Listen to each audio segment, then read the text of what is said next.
is that in his speech to students at Spolov University, I think, on the state, Lenin talked about the dictatorship of the proletariat, saying many of these things, and he referred to the dictatorship as a bludgeon, something you need to destroy that class. And it says, we will use this bludgeon as long as, until every capitalist is gone. The possibility of capitalist exploitation is limited. Only then will we get rid of the dictatorship of the proletariat. That is the position of our Communist Party. So again, it's quite clear. When will they relinquish power? When it's no longer necessary to oppress U.S. imperialism, for example. And who knows how long that will take. So until imperialism is gone, then you can expect the dictatorship of the proletariat to maintain its power. That is the view of the Communist Party under Lenin, and it's also the view of the Communist Party under Xi Jinping. A couple other little points I want to make. One is that there is a revolutionary continuity, starting with Lenin, who established the first Communist Party, the Bolshevik Party, organized this Bolshevik Party, going through Stalin. Trotsky I regard as a renegade, as do the Chinese. There are no significant groupings of communists, Trotskyists in China, nor throughout the world, I don't think. And then after Stalin's death, they went to Khrushchev, and they drifted off in a different direction, but they still maintained a line from Lenin. However, there was another line that went into Mao, and Mao was also a descendant of, had a revolutionary continuity between Lenin, Stalin, Mao, and then Deng Xiaoping, and on to Xi Jinping. So, and I think, I know people will disagree with that, but I believe that is the Chinese view. And also Stalin talks about the basic economic law of socialism. This is in Problems of Communism. I'm not sure. Anyway, the essential features of the basic law of socialism might be formulated roughly in this way. The securing of the maximum satisfaction of the constantly rising material and cultural requirements of the whole of society through the continuous expansion and perfection of socialist production on the basis of higher techniques. And I think that's true, and it contrasts with what Marx says is the fundamental law of capitalism. He says it much more eloquently, but basically, for the rich get richer and richer and richer, and the poor get poorer and poorer. I do have that quote somewhere, but it disappeared.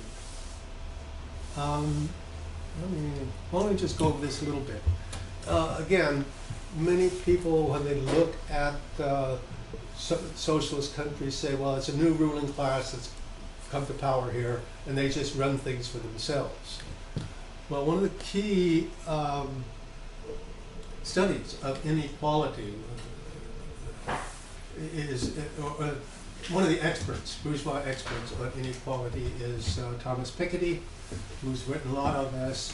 He says, in effect, Chinese inequality used to be less than Europe average levels in the late 70s.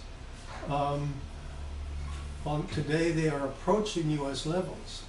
But in spite of this, inequality in China remains significantly lower than in the United States today. The bottom percent earns about 50%, earns about 15% of total income in China versus 12% in the US and 27% in France. So inequality has fluctuated. But what I found very interesting is the New York Times, who has a lot of kind of quoted him and quoted a lot of other studies and so forth, and they found that, well, basically the middle levels of China have dramatically increased. So, as I said before, Chinese working class, middle income people have witnessed a fourfold increase of their incomes over the last 20 years. But what's significant is this is a comparison of the red is incomes in China. And you see that over the past, from 1980 to 2014, the incomes of the poorest Chinese grew by 200%, whereas middle levels grew by 800%, or much more.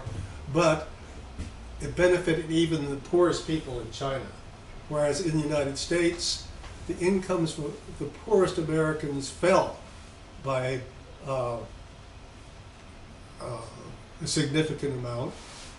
Of the poorest 5% of Americans fell, but it was pretty flat, except when we get to the ruling class. So this is the New York Times data, and we can assume that the New York Times is not biased in favor of China.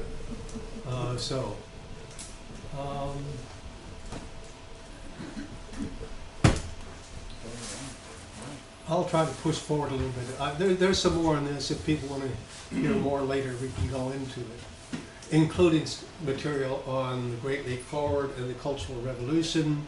And on the Cultural Revolution, people see this as an epoch of madness. Well, that's not the way Xi Jinping sees it.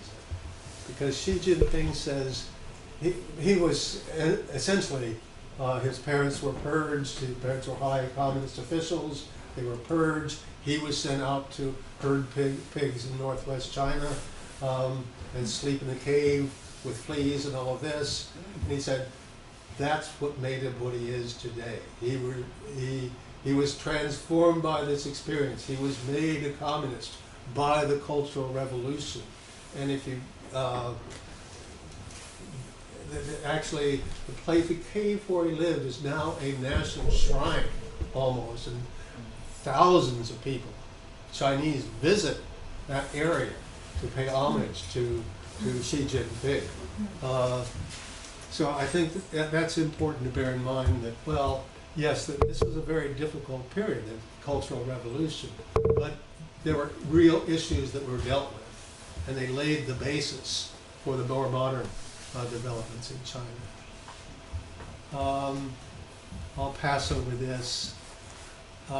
Also, in terms of China, it has this clause saying, the rise of China is linked to the peoples of the world that our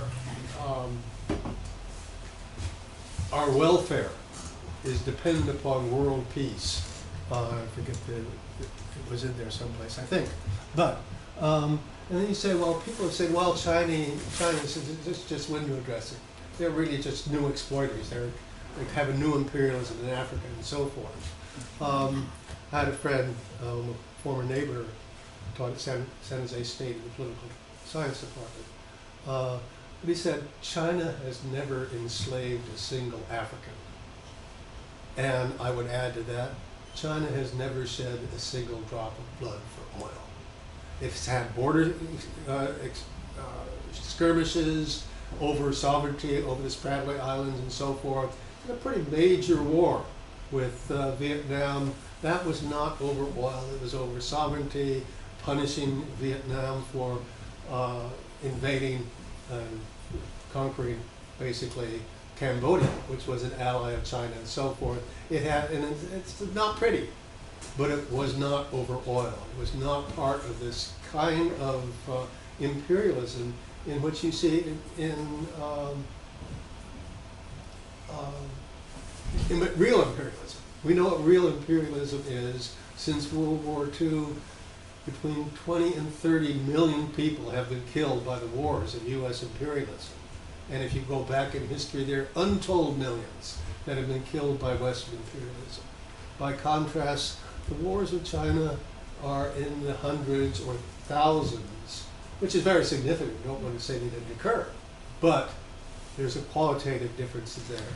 And if that is imperialism, we could say that imperialism should be made of sterner stuff. And I have some sources here. If you're really interested, you can email me and I'll send you this whole thing with the sources there. There are a number of good ones. One of them is this fellow, Martin Zhang, When China Rules the World, looking back in Chinese history. Good one is this book by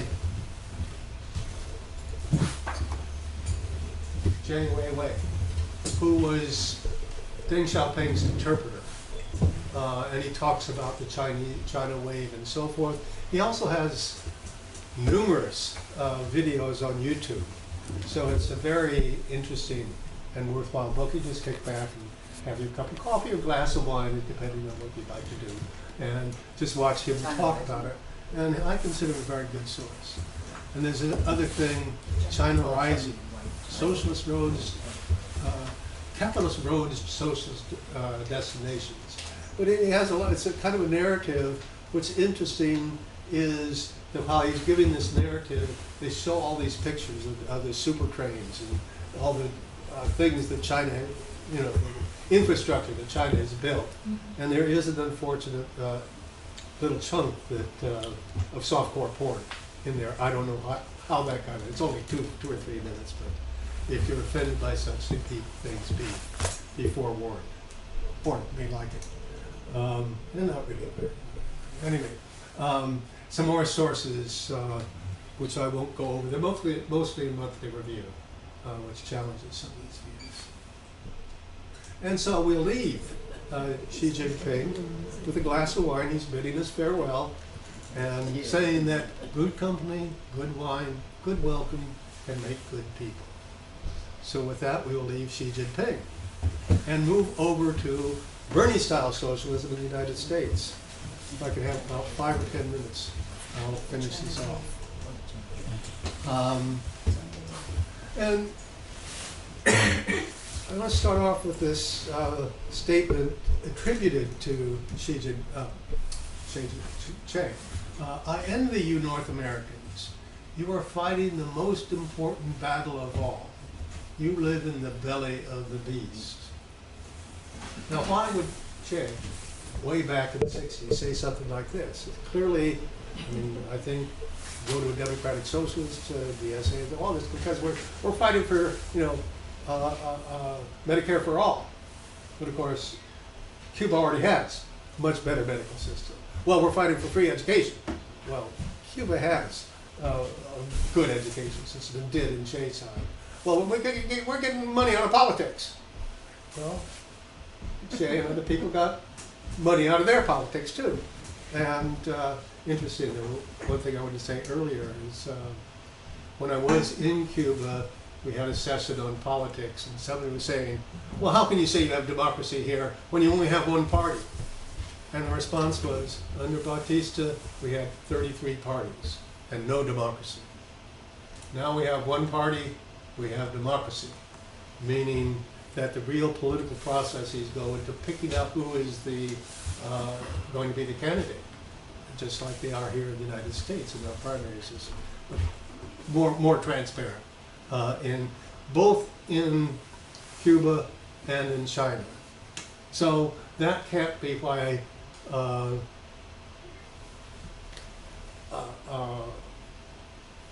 Che said that he envied us North Americans.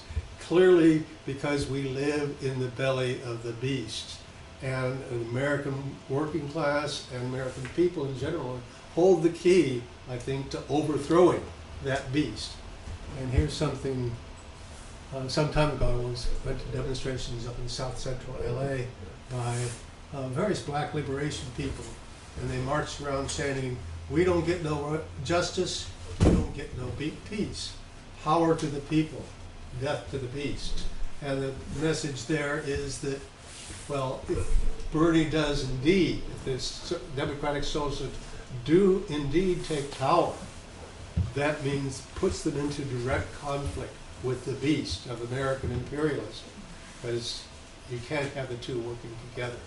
So there's a direct contradiction, and the workers will have to come to understand this.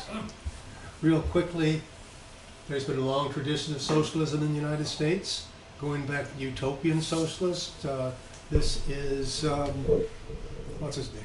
Robert Owen, when he was one of the original socialists, and when he wanted to build a socialist utopia here in the United States, he didn't have to build his own, start afresh. He just had to buy one that was up for sale, because there were a lot of socialist utopian communities in the United States at that time.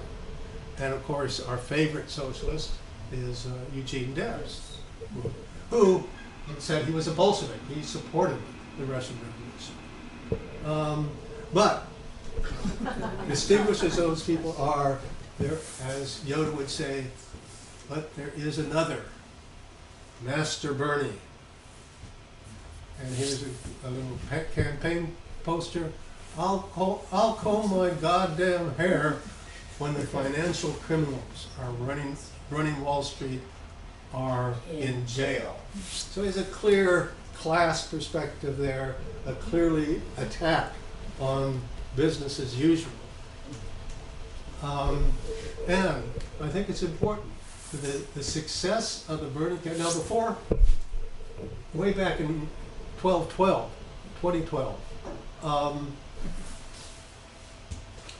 socialism was word of the year in 2020. So socialism was already making a comeback in 2012.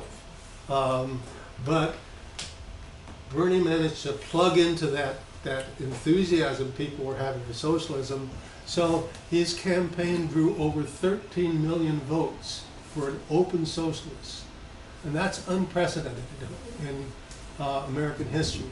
It's not only more than any other socialist presidential candidate campaign, but more than all previous campaigns in American history.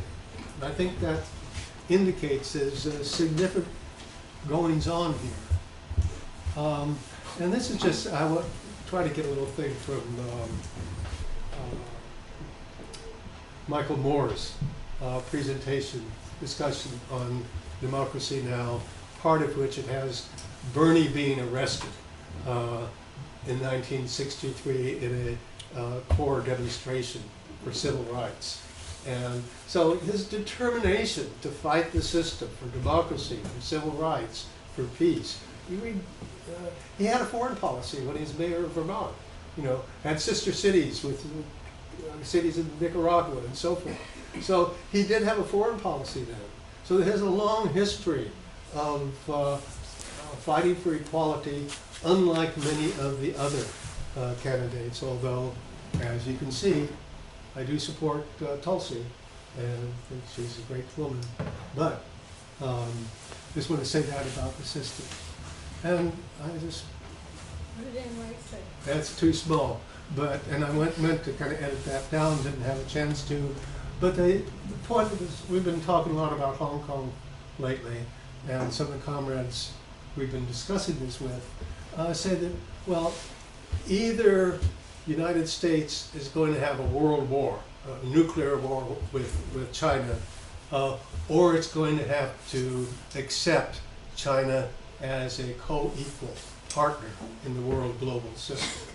That's the choice we're going to be faced with. I would add, we're either going to, burn to death with global warming, or we're going to have to work with China for a better world system. So I want to add, just point those things out, and then point out finally, my last comment, Dr. King, who said, I am convinced that if we are to get on the right side of this world revolution, we as a nation must undergo a radical revolution of values.